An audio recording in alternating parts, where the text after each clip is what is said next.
ফ্রান্সকে 5-4 গোলে হারিয়ে ইউএফা নেশনস লিগের দ্বিতীয় দল হিসেবে ফাইনালে পৌঁছে গেল স্পেন। এবং আজকের ম্যাচটি পুরো গোলময় ছিল। এবং আজকের ম্যাচটি দেখলে আপনারা বুঝতে পারবেন কেন ফুটবলকে আনপ্রেডিক্টেবল গেম বলা হয়। কারণ ম্যাচের 79 মিনিট পর্যন্ত ফ্রান্স খেলার মধ্যে ছিল না, মনে হচ্ছিল স্পেন একতরফা ম্যাচ জিতে যাবে। কারণ স্পেন পুরো ম্যাচ জুড়ে ফ্রান্সের উপর ডমিনেট করে যাচ্ছিল, আর সেটা স্কোরবোর্ড দেখে বোঝা যাচ্ছিল।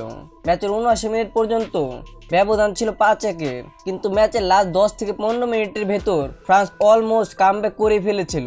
যেখানে তারা 5-1 ব্যবধানে ছিল, সেখান থেকে তারা 5-4 পর্যন্ত চলে গিয়েছিল। আর আজকে ম্যাচ উনাই সিমন যে সেভগুলো দিয়েছে, এই সেভগুলো না দিলে হয়তো বা ম্যাচের ব্যবধান অন্যরকম হতে পারত।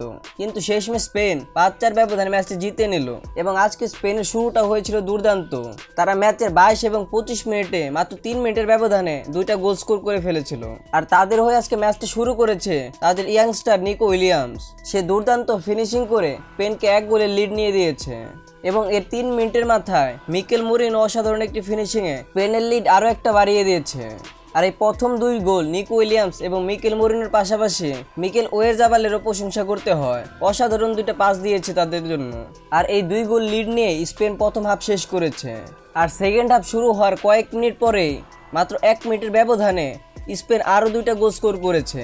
এবং 2টা গোলই এসেছে বার্সা স্টার লামিন ইয়ামাল এবং পেড্রির পা থেকে। এবং আজকে লামিন ইয়ামালের প্রথম গোল এসেছে পেনাল্টি থেকে। এবং পেড্রির গোলটা অসাধারণ ছিল আজকে। এবং ফ্রান্স এর কিছুক্ষণ পরে তাদের প্রথম গোল স্কোর করার অপরচুনিটি পেয়ে যায়। এবং এই অপরচুনিটিটি আসে এমবাপ্পেকে ফাউল করার ফলে। এবং এমবাপ্পে পেনাল্টিটি ভালোভাবেই নেয়। এবং এর ফলে ফ্রান্স তাদের দিনের আজকে প্রথম গোলের দেখা পায়। কিন্তু স্পেন তখনও থামার নামই নিচ্ছিল না। এবং ম্যাচের 67 মিনিটে লামিন ইয়ামাল স্পেনের হয়ে আরেকটি গোল স্কোরে বসে। এবং এরপরে ফ্রান্সের তরফ থেকে গোল স্কোর করে সাবস্টিটিউট থেকে আসা রায়ান শার্কি। এবং আজকের দিনের এটা সেরা গোল ছিল। এবং এরপর ম্যাচের 84 মিনিটে গিয়ে ভিবিএনের পায়ে লেগে স্পেন ওন গোল কনসিড করে। যদিও এটা আনফরচুনেট গোল ছিল, সে ফ্রান্সের ক্রস ব্লক করতে গিয়ে এই গোলটি খেয়েছে। এরপর ম্যাচে ফ্রান্সের লাস্ট গোল আসে একটা ক্রস থেকে। এবং সেই ক্রসে কোয়ালেমনির দারুণ হেডারে ফ্রান্স আরও একটি গোল পেয়ে যায়। কিন্তু শেষমেশ ফ্রান্সকে 1 গোলে হারতে হয়। এবং এর ফলে স্পেন দ্বিতীয় দল হিসেবে ইউএফা নেশনস লিগের ফাইনালে চলে যায়। তো আপনাদের ইউএফা নেশনস লিগের ফাইনালের প্রেডিকশনকে তা অবশ্যই কমেন্ট বক্সে জানাতে পারেন।